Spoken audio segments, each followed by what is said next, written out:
Hello everyone, my name is Aaron Woodman and I want to welcome you to my YouTube channel. In this video, we are going to talk about propaganda, conspiracy theories, and stereotypes. You will learn how these three things can be used as tactics to spread disinformation. Let's begin with propaganda. While there is an overlap between propaganda, misinformation, and disinformation, there are differences as well. Propaganda is biased or misleading information intended to publicize or promote a particular point of view or political cause. It can include advertisements and political slogans. Misinformation is information that contains errors or mistakes but is not deliberately falsified. Disinformation is falsified or deliberate lies passed off as factually true. The source is often disguised to make the false information appear more credible. It includes news stories that have been entirely invented. With these definitions in mind, let's also talk about the invention of the printing press, which was an important media tool to spread news. Johannes Gutenberg was a craftsman and inventor who lived in Mainz, Germany, from about 1398 to 1468. He said, quote, "This is a printing press. My invention uses movable type. I made these blocks from a metal alloy that melts readily and cools quickly to form a durable, reusable type. I then use an oil-based ink thick enough to adhere to the metal type. This transfers an imprint of the letters to the paper," unquote. God's word was not the only thing carried far and wide by the printing press. Broadsides were papers printed in one piece and distributed widely. Sometimes they contained important news. Other times, rumors, lies, and malicious gossip. Some examples of headlines included, quote, "The king's sister is in league with our enemies," unquote. Quote, "The queen is in love with the horse master," unquote. Quote, "The prime minister is a traitor," unquote. Quote, "The king is dallying with the chambermaid," unquote. It is important for you to know this background information to set the tone for how early media outlets like this can sometimes frame news stories as drama and exaggerate certain situations. Let's look at an example of propaganda. In 1475, in Trento, Italy, Simon was missing and eventually found. The exact location where 2-year-old Simon's body was found was not clear. According to some accounts, the body was found in what has been described as a cellar or sewer that ran under a Jewish home. According to another source, the body was found in an open irrigation ditch. The people thought the Jewish people were responsible for this. They point to rituals and rites during Passover, where they reenact the Passion of Christ in a bloody ritual. There was an order to arrest every Jewish person living in Trento and charge them with killing an innocent Christian child. The women were placed under house arrest and then men were taken for questioning. Giovanni Mattia Tiberino, who was a medical doctor, examined the child's body and believed there was no doubt that the Jewish people were guilty. Tiberino said, quote, "I conclude that the child was killed on Good Friday because Jews need innocent Christian blood to make their matzos. They must reenact the Passion of Christ," unquote. Inside a medieval prison, a person held a Jewish person captive. The capturer had always hated Jewish people and felt repulsed when they looked at them. The capturer said they were different and obeyed different laws and should not be here. The capturer asked if the Jewish person killed the body to use his blood in their religious rituals. The Jewish person denied it and said Jewish people are forbidden by the commandments to kill. The Jewish people, or the Jewish person would repeatedly get hit until they confess. This person was tortured by the capturer, but everything the Jewish person said got written down. Each of the prisoners was found guilty of conducting a ritual murder, and each was executed. The women's lives were spared because they agreed to Christianity and gave up their evil ways. This means the Jewish people accused of killing Simon were coerced into admitting they had something to do with it and changed their lifestyle to keep living in the communities they were already living in.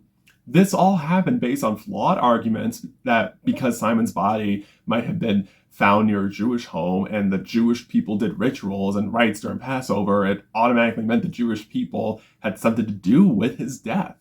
This perpetuated a false and negative perception about the Jewish people.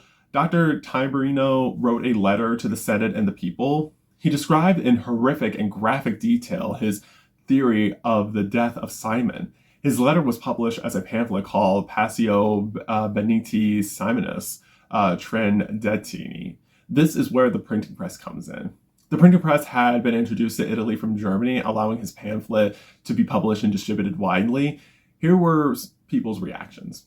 Quote, Dr. Timberino says that the placement of the flesh wounds on the child's body indicates that the Jews in murdering the child mutilated his genitals, unquote.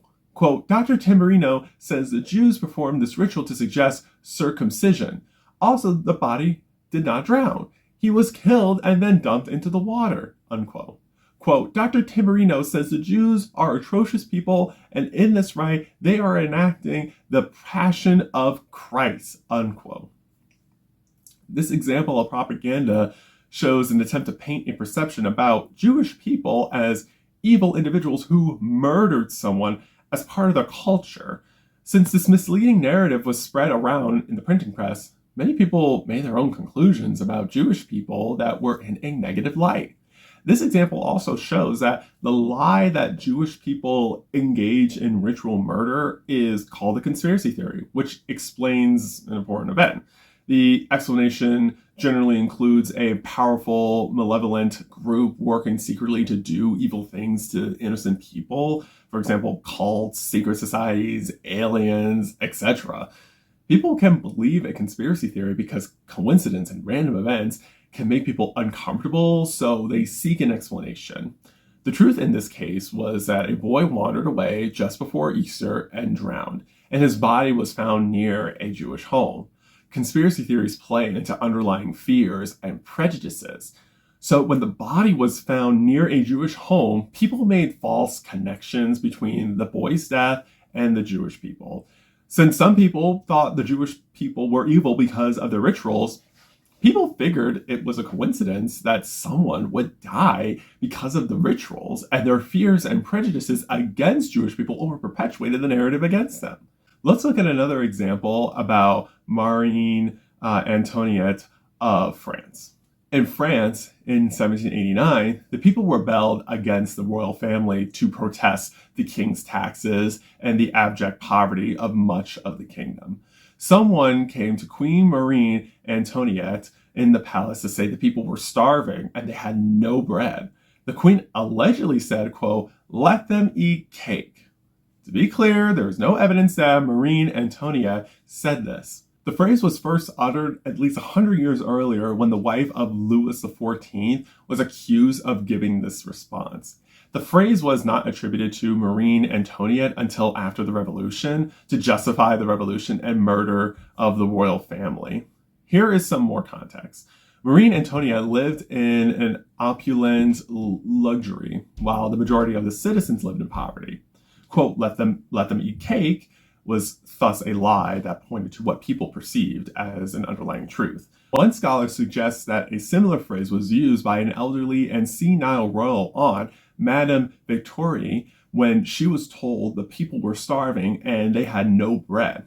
The quote was, quote, oh, the poor dears, if only they could be persuaded to eat pastry crusts, unquote. Madame Victoire hated pastry crusts. Today, Marie Antoinette is widely associated with a phrase she did not utter. Hundreds of years after her death, the lie continues to besmirch her reputation. This shows that due to the high levels of poverty, people already had negative viewpoints of the royal family since they were not addressing their basic needs. When people thought the queen said, let them eat cake, they believed it. Well, they believed because it sounded like an elitist who had no regard for human life would say that, and the people saw the queen as that characteristic. Even though the queen did not say it, it did not matter because the people's lives were not getting better, and the lack of inaction by the royal family made it difficult for the people to change their minds about them. After all, if you thought someone was not helping you out, you could assume that person is saying mean things behind your back. That is how the people were feeling, and they believed that cake comment was the final straw. Let's proceed to stereotypes as another disinformation tactic, where we will look at the people who developed stereotypes about Black people tolerating pain. First was John C. Calhoun, who was a 19th century politician from South Carolina, who eventually became vice president under John Quincy Adams and Andrew Jackson. Here is what he declared. Quote, I hold that the present state of civilization, where two races of different origin and distinguished by color and other physical differences as well as intellectual, are brought together, the relation now existing in the slave-holding states between the two is, instead of an evil, is good, a positive good, unquote. Second was Dr. Thomas Hamilton, who was a medical doctor, a trustee of the Medical Academy of Georgia, and a wealthy enslaver.